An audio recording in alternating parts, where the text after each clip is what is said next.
પણ એક રાત રોકાવું પડે એમ છે. તે માટે ક્ષેત્રંગી એક ટાઈમનું જમવાનું અને પાણી સાથે લેતા આવજો. આપને આ ગાડીમાં જવાનું છે.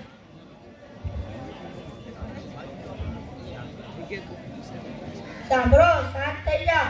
આ પ્રવાસ ફરજિયાત નથી. જેને પણ આવવું હોય તે 100 રૂપિયા ફ્રી લાવજો અને જેને ન આવવું હોય તે મંગળવાર અને બુધવાર 2 દિવસ રજા મળશે. આપણે મંગળવારે સવારે નીકળવાનું છે.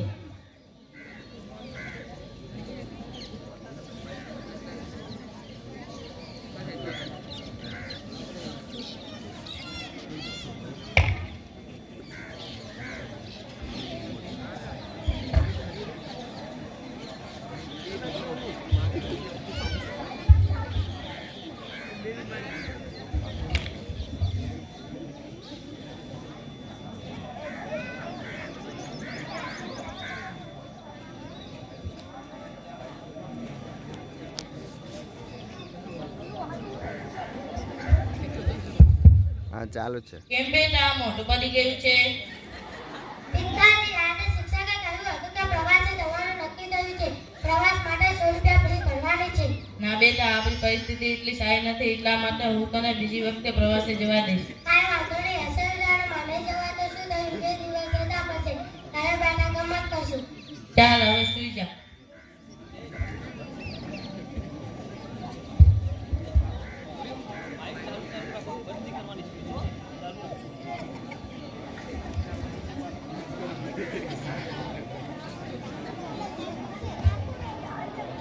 આ કેવું ને અમે કેમ કર્યું? આ ગાડીમાં તો હું ઘરે બેઠો જ નથી.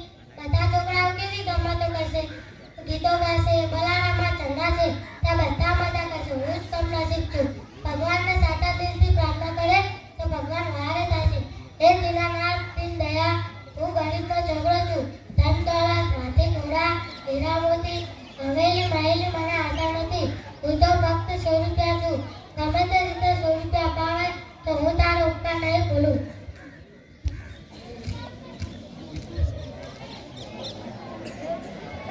બેટા, આજે મારે થોડું કામ છે, એટલા માટે તું ડોક્ટરને ત્યાં જઈ સફાઈ કરી આવજે. સારું.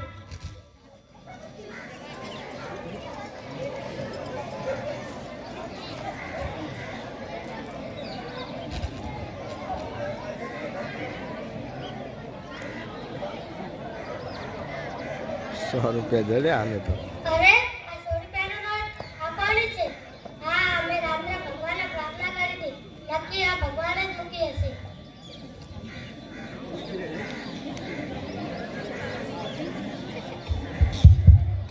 ભગવાન એટલે કે હું શું કહું છું? ખરેખર આ નોટ કોઈની પડી ગઈ હશે. ડોક્ટરની વાત તો ઘરે દૂર આવી. પરાને એટલી કરેલી પૂંજી મારી પડે છે કે મારે આ કેવી રીતે લગાય? પિતાજી જાણે તો કેટલા દુઃખી થાય. પ્રવાસે ન જવાય તો કાંઈ નહીં.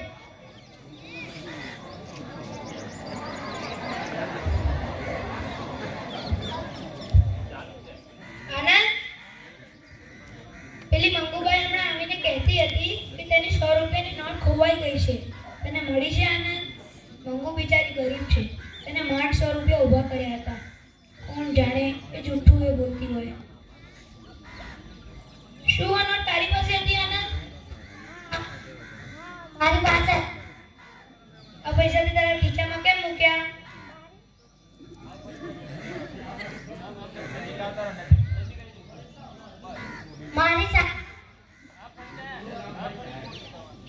મારી શાળામાં ગઈકાલે પ્રવાસે જવાનું નક્કી થયું હતું.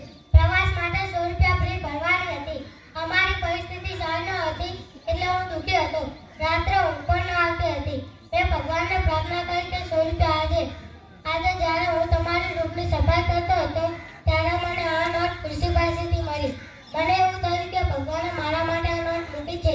મેં લાલચમાં આવીને આ નોટ મારા ખીચામાં મૂકી દીધી. પછી વિચાર્યું કે આ નોટ કોઈની પડી ગઈ હશે. ભગવાન થોડી ચોરી કરાવે, કોઈની વસ્તુ પર થોડો વખત કરાય.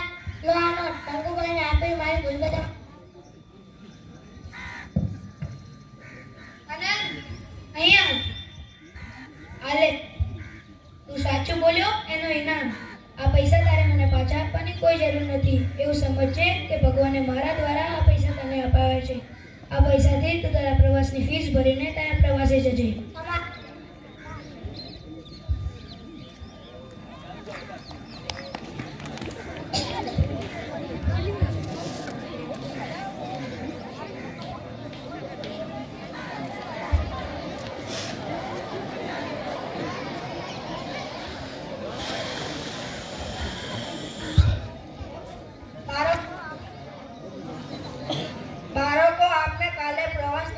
જ હતી. જે પણ 100 રૂપિયા ફ્રી લાવ્યા હોય તે આપી દે અને નામ લખાવી દે.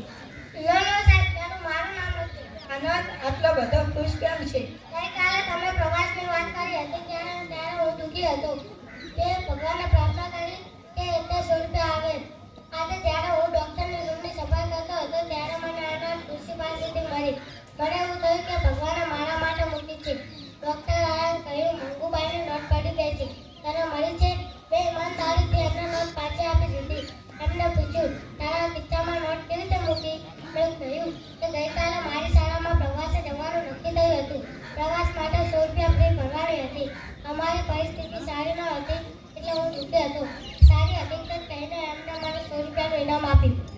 શાબાશ આનંદ, જો બાળકો આનંદની જેમ તમે સાચું બોલજો, કોઈ દાડો ચોરી ન કરતા અને ઈમાનદાર માણસ બનજો.